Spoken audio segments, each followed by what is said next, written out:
Cette Suisse est une artiste de rue qui a choisi Montréal pour s'exprimer depuis plus de 10 ans. Elle a séduit Madonna et se présente jamais en public sans porter son masque. Who's that girl? C'est Miss Me.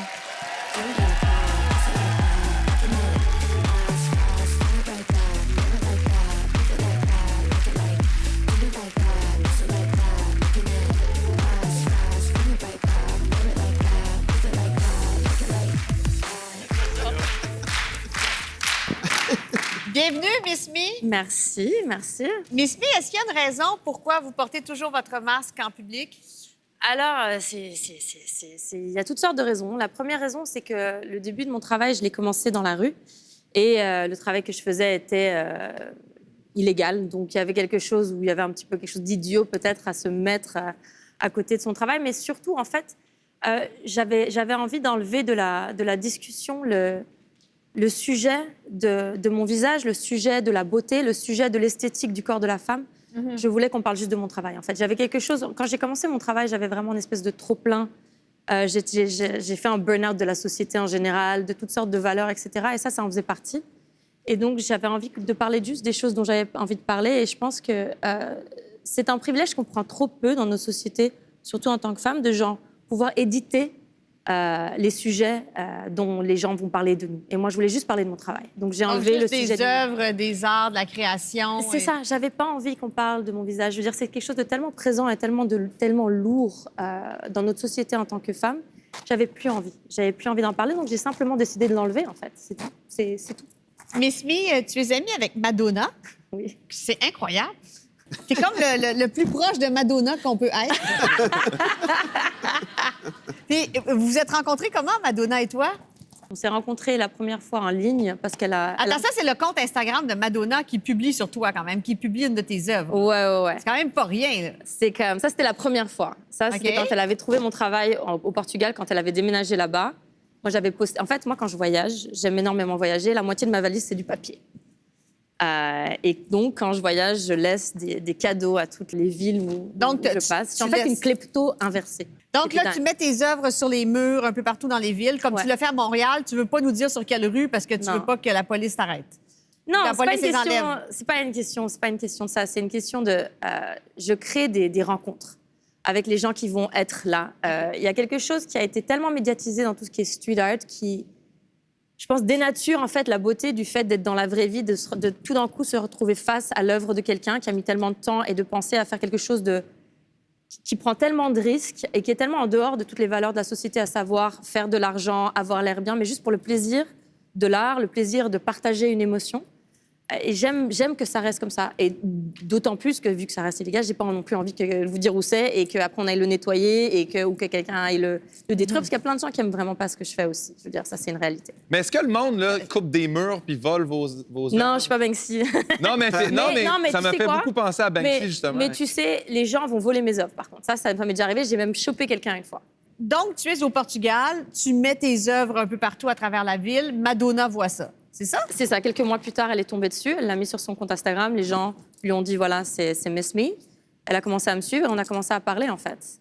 Puis elle t'a même acheté une œuvre d'art. C'est ça, en fait. Elle m'a dit très rapidement, j'aimerais vraiment acheter ton travail, j'aime ton travail. Donc, le truc, c'est que j'avais, en fait, ce qui était ironique, j'avais rien avant. Donc, on a attendu. On s'est rencontrés une fois par hasard au Maroc. Et ensuite, par la suite, j'avais Elle t'a reconnu parce que t'avais un masque? En fait, j'étais venue parce que j'avais fait une séance de photo avec un de mes photographes préférés qui s'appelle Hassan Hajjaj. Oui. Et elle faisait une séance photo le jour d'après et m'a demandé de venir. Et donc, j'étais là et elle m'a reconnue, oui, parce que j'avais mon masque. Et puis, elle m'a dit, j'ai fait, je sais pas si vous voyez qui je suis. Bien sûr que je sais qui t'es. C'est quand tu me vends une œuvre, tu vois. Donc, j'étais comme, quand j'en ai une. J'ai la chance de pouvoir crier les choses que moi, j'ai besoin de crier. Mm-hmm. Et souvent, les gens qui achètent mon travail ou qui se retrouvent dans mon travail, c'est parce qu'ils se retrouvent, il y a quelque chose qui leur fait du bien. Et pour moi, c'est une communication un petit peu qui est invisible. Qu'on vit en fait tous les jours sans forcément s'en rendre compte, mais quand tu es artiste, tu le vois peut-être plus facilement. Et c'est génial.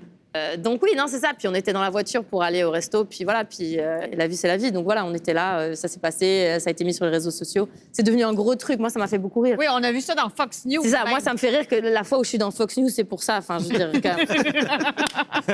Déjà, c'est pas des nouvelles, c'est pas This is not news, mais vas-y, t'as envie d'en parler, parle-en, fais-toi plaisir. Là, tu fais des bijoux. Ouais. Entre autres, ouais. C'est vraiment beau. C'est comme l'entrejambe.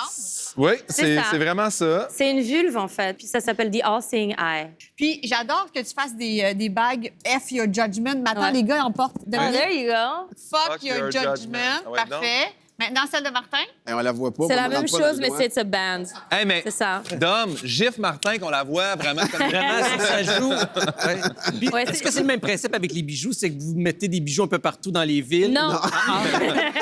Non, ça, c'est des collaborations, en fait. C'est deux collaborations différentes. Ça, c'est avec une marque de Montréal qui s'appelle Letty. OK. All those are all women-owned. C'est toutes des femmes qui ont créé ça et qui ont créé ça. J'aime beaucoup travailler avec les femmes. Mais moi, c'est la première fois que je porte un vibrateur à mon cou. Mais moi, je le porte tout le temps, je le garde tout le temps. C'est 24 carats. Ah oui, c'est un 24 carats? 24 carats. OK. Ouais. Et puis est-ce que tu t'en sers? Tu le gardes à ton cou pour t'en servir souvent quand tu as un petit besoin? Tu sais quoi? C'est comme avoir des préservatifs. Tu sais jamais ce qui t'arrive et tu peux être plus libre. Ah oui? Et tu peux être plus sûr. Après, moi, je prône la connaissance de soi en tant que femme et à travers son corps et à travers la sexualité. C'est quelque chose qui ne nous a pas été tellement autorisé. C'est quelque chose qui a été mis sous le chapeau de la honte. Et je suis contre ça. Je pense que ça, c'est un tabou qui vraiment a besoin de sauter. Et on a tout à y gagner. Il ne faut pas demander aux gens de changer que ça. Nous, on doit le faire par nous-mêmes.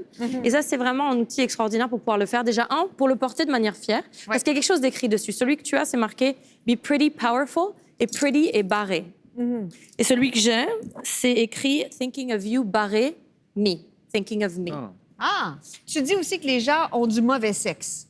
Oui. Ben non, j'ai dit que je pense, personnellement, non, de ce que j'ai vu. Les gens ont du mauvais sexe.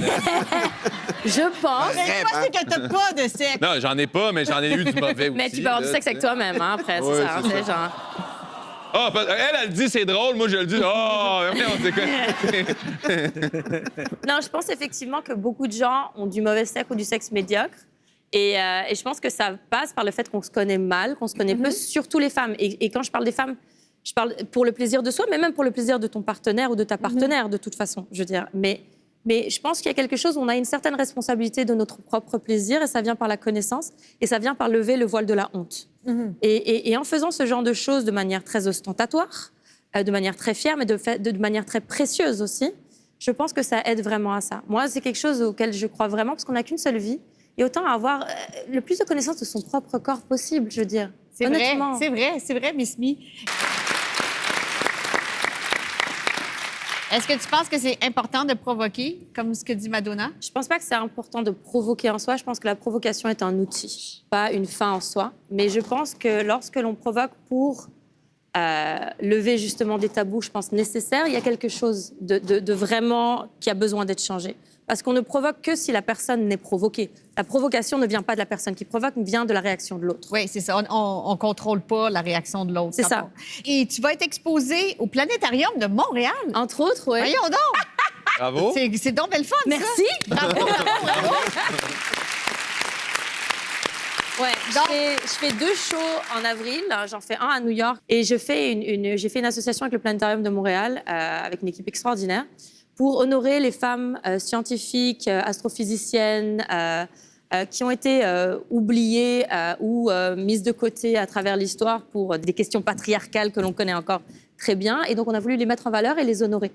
Bravo, Miss Me. On va aller te voir au Planétarium. Venez au Planétarium. Le Planétarium est un endroit extraordinaire. Tu es une planète à toi toute seule. Merci. Une belle planète créative. Et je vais pouvoir me vanter d'avoir le même bijou que Madonna parce qu'elle porte fièrement le vibrateur. Je l'ai offert pour son anniversaire. Oui, j'ai le même cadeau.